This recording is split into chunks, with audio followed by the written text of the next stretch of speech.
Welcome to Marwood's Customs. Welcome to the YouTube channel. Trying out one of my new cameras today that's been sitting here for 2 months waiting for me to use and not use my phone. Um,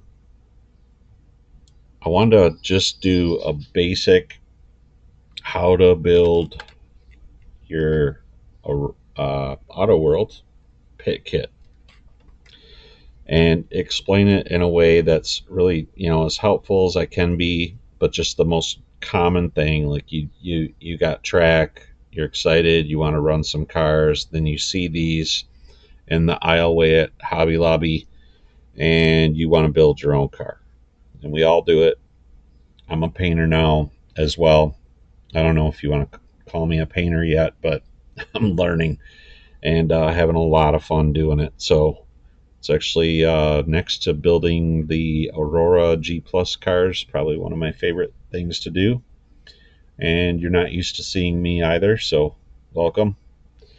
I'm here. Um, it's sinus year, so excuse the nasalness. So we'll get into this. These are pretty much the tools you're going to need: oil, tweezers, and a toothpick. And one of the first things I like to do is just inspect the kit, make sure all the parts are in there. And one of the first things I would do is pull out your top plate, and this is your armature, and just like to take the bottom pin, hold the plate, and kind of move that up and down and make sure that it's not wobbling all over the place. If it is, and you're building this for the first time, just go ahead and put it in. It's not gonna affect the way the car runs for a $12 car, if that makes sense. Um, if I were building these, I do have a press, armature press, and I would press this until it has about this kind of play. So this is pretty good. So what I like to do with these, before we get to the tub, is take a little bit of lube, and on the back here is called your cluster gear, and I'm just going to put a little shot of lube, tip of a toothpick in there on that rivet that presses this all together. Kind of roll that around. Little lube there. This upper piece will lube in a little while. You can, if you want to, go ahead now and just get a little shot of lube underneath that, and then give this a few spins. You can see it starting to spin Fourier and Fourier and Fourier.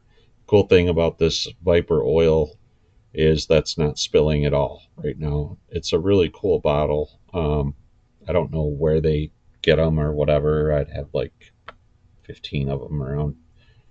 But they make very nice products if you're new to the hobby. They sell anything from tires to upgrades, magnet upgrades, that sort of thing, which you can get into later. Like I said, I want to kind of keep this about being basic and what tools are needed for the job. So we kind of set this guy here and set our parts over here, which you can see. That's, like I said in my video yesterday, all you could see was my hands, so it's kind of cool to be able to see me and see the. So the first thing I like to do is there's a little piece of plastic that holds your springs in place on the X-Traction pit kit. So we can go ahead and pitch that, because we're going to build the whole car. But if you get started on it and decide you need to take a break, you can always put that back on, and there is the top lid. So the reason for the toothpick, I think you just figured out, is to slide your spring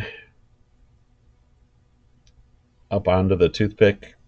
And then I like to bring the work to me. So I'll just put the toothpick in the hole really gently and just let that spring slide right into place. So there's your front spring.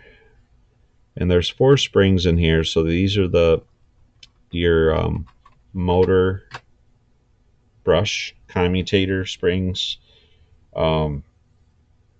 These are going to go down in here. Your taller springs are for the shoes that are going to come later. So those are both in.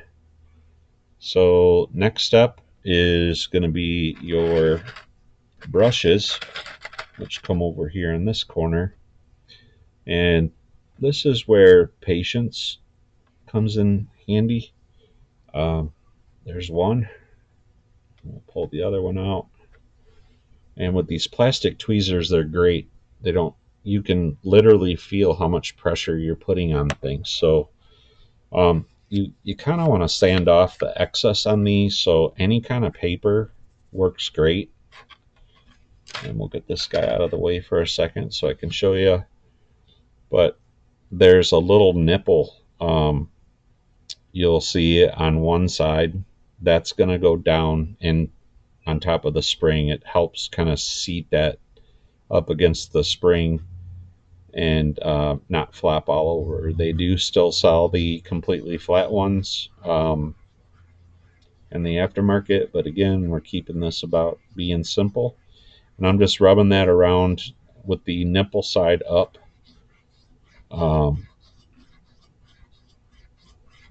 just cleaning any of the debris and kind of balancing out and getting the grungy stuff off this. And I'll show you this paper in a second. So there's one, and we'll get this guy set down.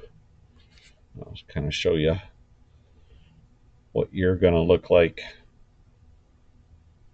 Paper X has basically, I don't know the grit to give you, but basically it's like a sandpaper. And some of these, like this one, is a little grosser. And just move it around until you start to, it'll clear out. You'll start to see that like dissipate where it looks like real light pencil lead going across the paper, and that's kind of when you know when to stop. And again, that's what you're gonna look like. And go ahead and pitch that when you're done. So the next step is to get these guys put in, and I'd like to, in the perfect world, flip them over, but chances are it's not going to work that way. But what this is the cool thing about these plastic tweezers is I can barely grab it and set it in place. If you're using metal tweezers, the magnet's going to keep grabbing them. There are little tricks to doing that, but it just takes time. And if you sat and built like 20 of these in a row with your metal tweezers, you would be a pro at the end of it. They're both in place. Kind of give them a little push just to seat them.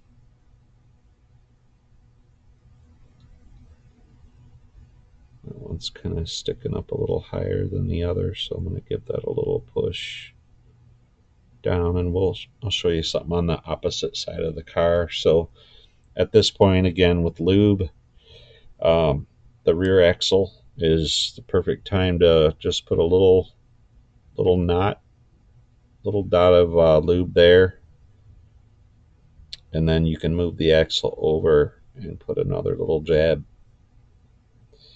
of oil on that one.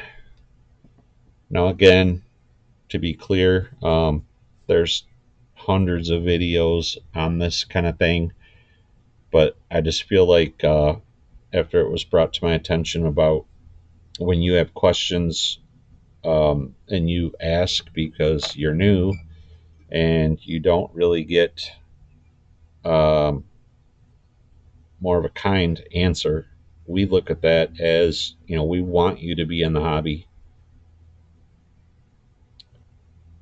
So we don't want to be rude.